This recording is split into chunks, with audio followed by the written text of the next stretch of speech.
Hey everybody, it's Mr. Marshall at Stony Lane. I have a book for you today, and it is a folk tale. And I know that you might be studying folk tales and fairy tales with your friends, but so folk tale is a story that usually has like a secret message inside. Okay, there's different things like magic and everything in it, and sometimes they're from different countries. This is a folk tale that's from another country. This is from China, and it's called Ming Lo Moves the Mountain. Ming Lo Moves the Mountain. Okay, let's see what happens in here. This is written and illustrated by Arnold Lobel. So let's go. It says, Ming Lo and his wife lived in a house at the bottom of a large mountain. They loved their house, but they did not love the mountain. So there's the house, there's Ming Lo and his wife, and there's the big mountain. Rocks and stones broke loose from the cliffs. They dropped down onto the house of Ming Lo. The roof was full of holes. Clouds formed on top of the mountain. Heavy rain fell from the clouds onto this roof that was full of holes. The rooms inside were damp and drippy. When the sun did shine, it never warmed the house of Ming Lo. The mountain always cast a dark shadow. The flowers and vegetables in the garden grew thin and sparse. They have a real problem, don't they? This mountain brings us nothing but unhappiness, said the wife of Ming Lo. Husband, you must move the mountain so that we may enjoy our house in peace.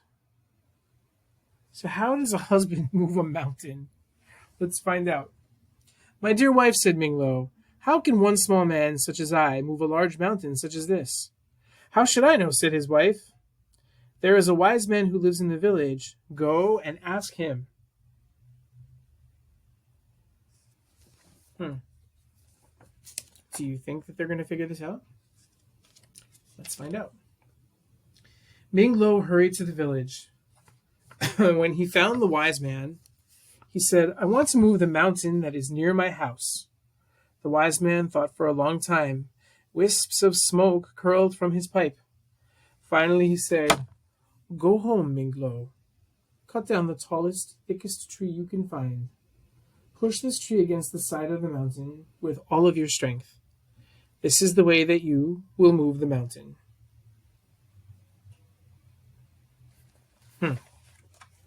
Let's see what happened. Ming Lo ran home. He cut down the tallest, thickest tree that he could find. Ming Lo and his wife held tightly to the tree. Running as fast as they could run, they pushed the tree against the side of the mountain, and the tree split in half. Ming Lo and his wife fell on their heads. The mountain did not move an inch. Go back to the wise man, said the wife of Ming Lo. Ask him to think of another way to move the mountain.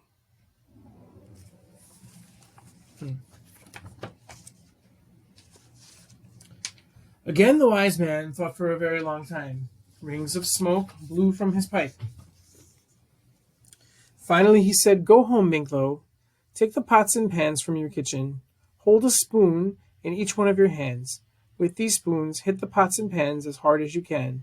Raise your voice in loud shouts and cries. The mountain will be frightened by the noise. This is the way that you will move the mountain. Do you think that's going to work? Are they going to scare this mountain? Ming Lo ran home. He took the pots and pans from his kitchen. Ming Lo and his wife held a spoon in each one of their 4 hands. They shouted and cried, and they hit the pots and pans as hard as they could.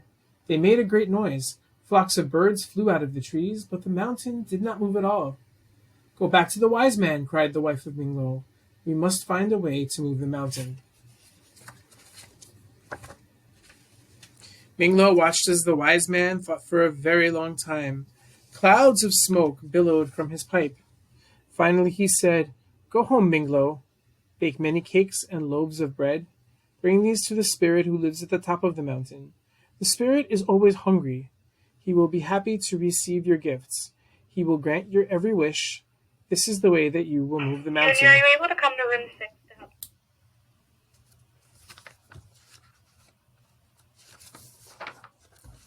Ming Lo ran home. With his wife, he baked platters of cakes and baskets of bread. Together they began the steep climb to the top of the mountain where the spirit lived. They felt a strong wind as they struggled up the high cliffs. It whistled and howled. Soon the air was filled with flying cakes and loaves of bread.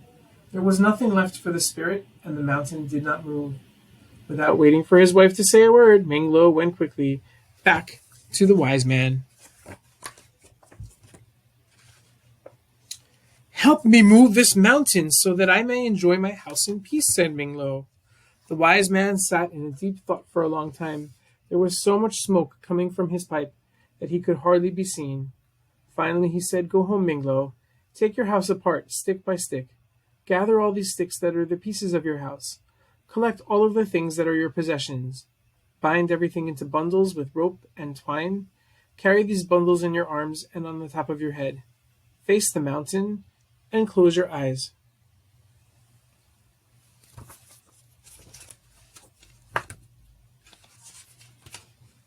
"Having done all this," said the wise man, "you will step to the dance of the moving mountain. You will put your left foot in a place that is in the back of your right foot. Then you will put your right foot in a place that is in the back of your left foot. You must do this again and again for many hours. And when you open your eyes, you will see that the mountain has moved far away."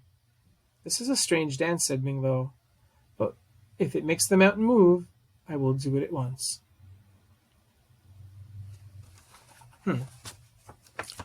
Are you thinking what I'm thinking? Ming Lo ran home. He took his house apart, stick by stick. He gathered all of the sticks and collected all of the things that were his possessions. Ming Lo and his wife bound everything into bundles with rope and twine. They carried the bundles in their arms and on the tops of their heads. Then Ming Lo showed his wife how to do the dance of the moving mountain. They faced the mountain and closed their eyes. Carefully they began to move their feet to the steps of the dance.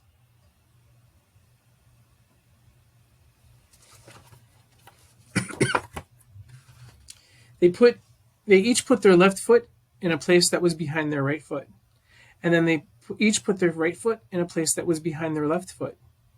The neighbors saw Ming Lo and his wife walking backward across the fields with all of their possessions. It was an odd sight, and they watched in wonder.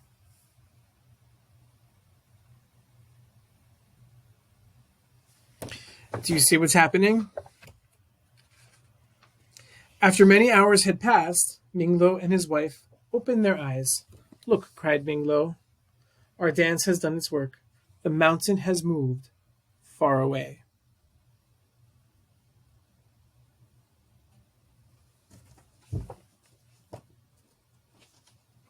Stick by stick, they rebuilt their house. They unpacked all of their possessions and made themselves at home. Ming Lo and his wife lived the rest of their lives under an open sky and the warm sun. When rain fell, it came down gently on a roof that had no holes. They often looked at the mountain that was small in the distance. There was happiness in their hearts, for they both knew that they had made the mountain move. And that is the end. Did they make the mountain move? Talk about that with your friends, and I'll see you next time.